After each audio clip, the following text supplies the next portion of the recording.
Thank you, Anthony Braithwaite, for pledging on Patreon.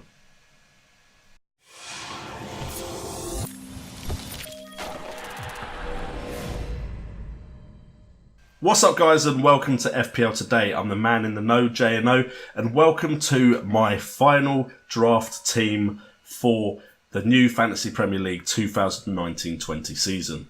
I say last, I know it won't be. So if you do want to see my final team before the Friday game between Liverpool and Norwich, do follow me on Twitter, JNO_FPL, and also follow me on Instagram, JNO_FPL, the exact same, where I will release my final team before the deadline so you guys can see it. Unfortunately, I know I will change it. I apologise for that. Before we get into this video, quick shout out to our sponsors, Fantasy Football Fix, which is the site that has helped me make all the decisions regarding this first draft. Here is a quick video from them. Use artificial intelligence and Optastats to build your new squad for the new season. Analyse the highest owned players and most popular starting squad currently entered into the FPL. Upload your squad at fantasyfootballfix.com now to improve your FPL performance. Click the link below or head over to fantasyfootballfix.com to get started. Anyway, guys, let's get into the video, and we start off with the goalkeepers. And if you've watched any of my other draft videos, this is going to be very boring for you because it is still Matthew, Ryan and Button. 4.5 million and 4 million. Now, Ryan could change. I'm looking at Pope, Henderson, also looking at Heaton. I prefer all three of them to Ryan, but I do like the appeal of Ryan and Button because if Ryan gets injured, I don't need to make a transfer because Button is his understudy. But I just don't think season long Ryan is going to rival the likes of Heaton, Pope and Henderson.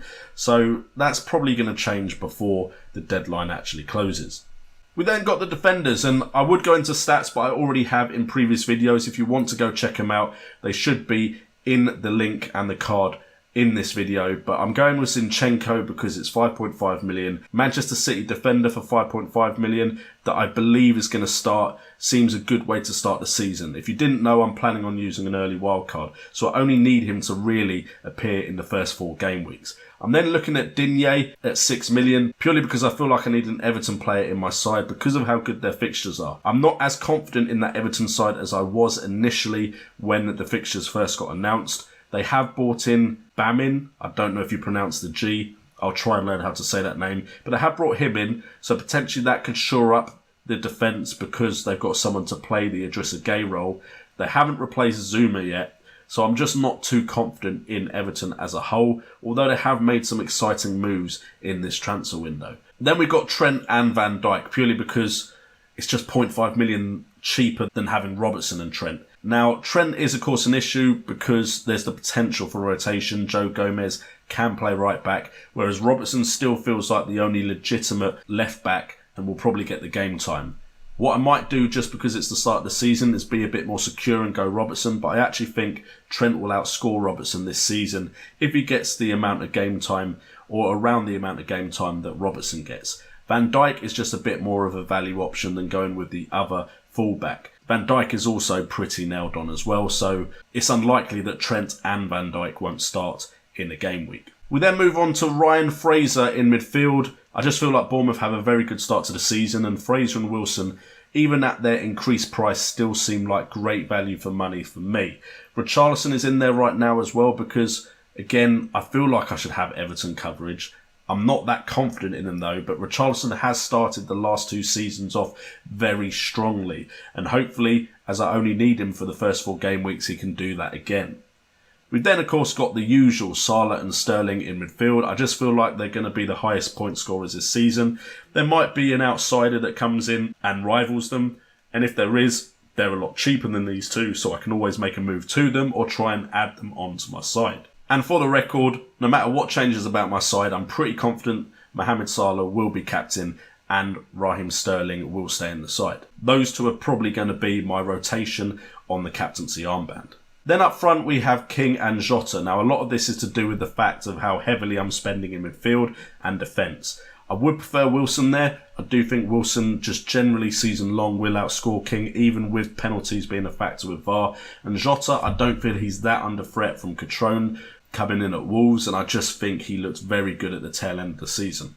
Would I like a Leicester City player? Yes. Do I think I can potentially have the luxury of waiting a couple of game weeks before bringing one in? I'm hoping so.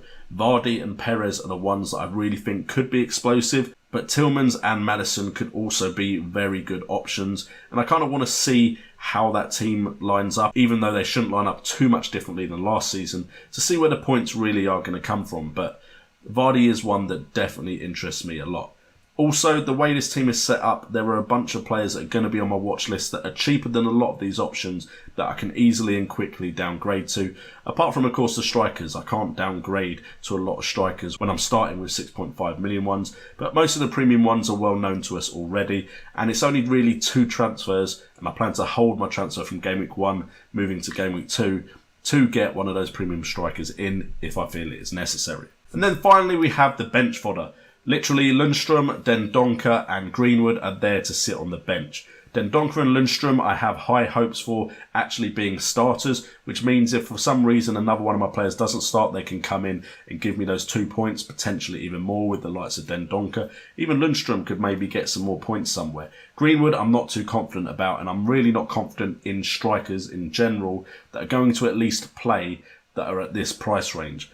So I am considering going to 3-4-3, which is something I really didn't think I was going to do.